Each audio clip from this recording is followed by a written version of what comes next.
Hello guys, जैसे कि आप सबको पता है लीगल 24/7 आपके लिए एक न्यू सीरीज़ लेके आया है लैंडमार्क जजमेंट की। तो जो जजमेंट है वो है Maneka Gandhi versus union of India. ये एक बहुत ही लीडिंग जजमेंट है और इस जजमेंट के बाद आर्टिकल 21 का इसको पूरा का पूरा चेंज कर दिया गया। तो आइए देखते हैं आर्टिकल 21 और मेनका गांधी का जजमेंट।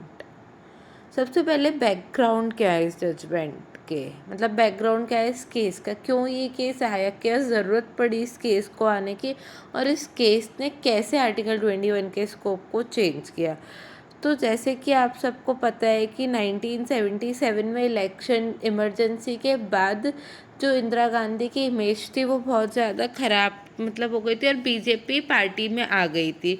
तो जो इंदिरा गांधी की बहू थी मेनका गांधी, उनको अब्रॉड जाना था किसी काम से, कोई उनकी हेट स्पीच के रिगार्डिंग उनको अब्रॉड ट्रैवल करना था, बट उनको अब्रॉड नहीं जाने दिया जा रहा था। जो उनके पासपोर्ट अथॉरिटीज़ थी उन्होंने उनको अब्रॉड जाने से रोक दिया था और उनके पासपोर्ट को सीज कर लिया था और उसका कोई रीज़न भी नहीं बताया गया था। तो मेनका गांधी ने आर्टिकल 32 के अंदर एक रिट पिटीशन फाइल करे और उन्होंने बोला कि उनके आर्टिकल 21 का वॉयलेशन हो रहा है। तो सुप्रीम कोर्ट के सामने कुछ कुछ इश्यूज रेज हुए जिसमें ये बोला कि क्या हमारे जो फंडामेंटल राइट हैं क्या वो एब्सोल्यूट है कि क्या कंडीशनल है, कि जो हमारा राइट टू ट्रैवल अब्रॉड है क्या हर कि वो हमारा राइट टू लाइफ है कि नहीं है, क्या हर कोई अब्रॉड जा सकता है कि नहीं जा सकता, क्या जो हमने जो प्रोसीजर बना के रखा, जो हमने एक गोपालन में पढ़ा था कि हमारा प्रोसीजर है, खाली प्रोसीजर होना सफिशिएंट है, उसकी फेयरनेस को हम चेक नहीं करेंगे, क्या वो सफिशिएंट है कि नहीं है।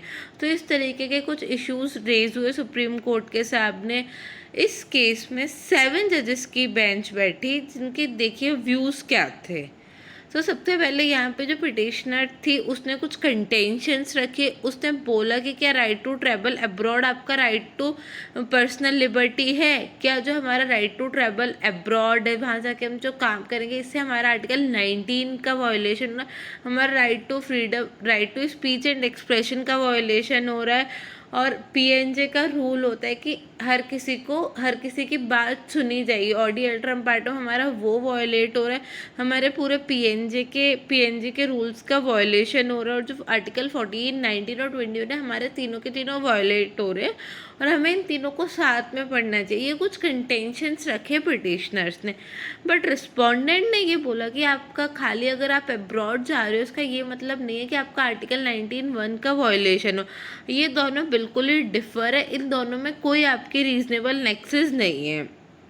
और आपका article 10(3)(c) of passport act 1977 का भी कोई वॉयलेशन नहीं हो रहा है। और जैसे एक गोपालन का केस है कि खाली हम अपने लॉ को देखेंगे कि लॉ हमारा है कि नहीं, हम उसकी फेयरनेस को चेक नहीं करेंगे। तो और उन्होंने ये बोला कि जो आर्टिकल 14 और 19 है वो बिल्कुल अलग है, वो लोग बिल्कुल ही म्यूचुअली डिपेंड, ये ऐसे कुछ रिस्पोंडेंट ने अपने कंटेंशंस रखे। बट देखिए सुप्रीम कोर्ट का क्या व्यू, तो सुप्रीम कोर्ट ने क्या जजमेंट पास किया इसमें। तो सुप्रीम कोर्ट ने सबसे पहले तो एक वर्ड लेके ड्यू प्रोसेस ऑफ लॉ, जो हमारे इंडिया में खाली आर्टिकल 21 में प्रोसेस एस्टेब्लिश बाय लॉ था, बट जो अमेरिकन कॉन्स्टिट्यूशन थे वहाँ पे ड्यू प्रोसेस ऑफ लॉ चलता था। तो अंबेडकर जी ने एक बार बोला था एट द टाइम ऑफ जब हमारा कॉन्स्टिट्यूशन बन रहा था कि अभी हमारे सुप्रीम कोर्ट के पास ऐसी पावर नहीं है, अभी हमारी इंडिया ऐसी कंट्री नहीं है जो ड्यू प्रोसेस ऑफ लॉ को लेके आ पाए। बट कुछ टाइम के बाद जब हमारे पास कोर्ट हो जाएंगे, मैन पावर हो जाएगी, तब हम ड्यू प्रोसेस ऑफ लॉ को स्टैब्लिश कर सकते हैं।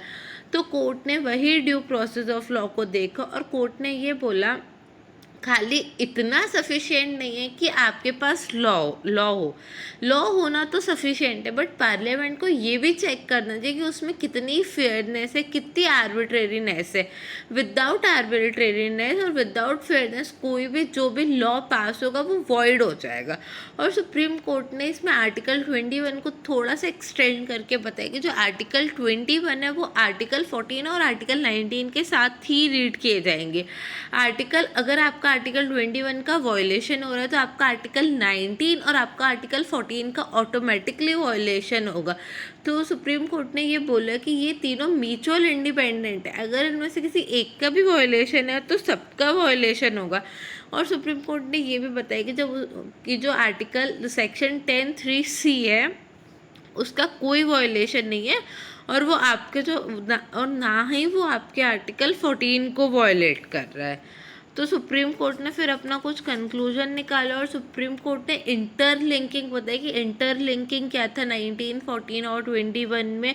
और 19, 14 और 21 को जो यहाँ पे सुप्रीम कोर्ट एक न्यू डॉक्ट्राइन लेके आया इनकी म्यूचुअल एग्जिस्टेंस की, ये तीनों म्यूचुअल एग्जिस्टेंस कर रहे हैं। Thank you for watching this video. Hope you all like this. Thank you.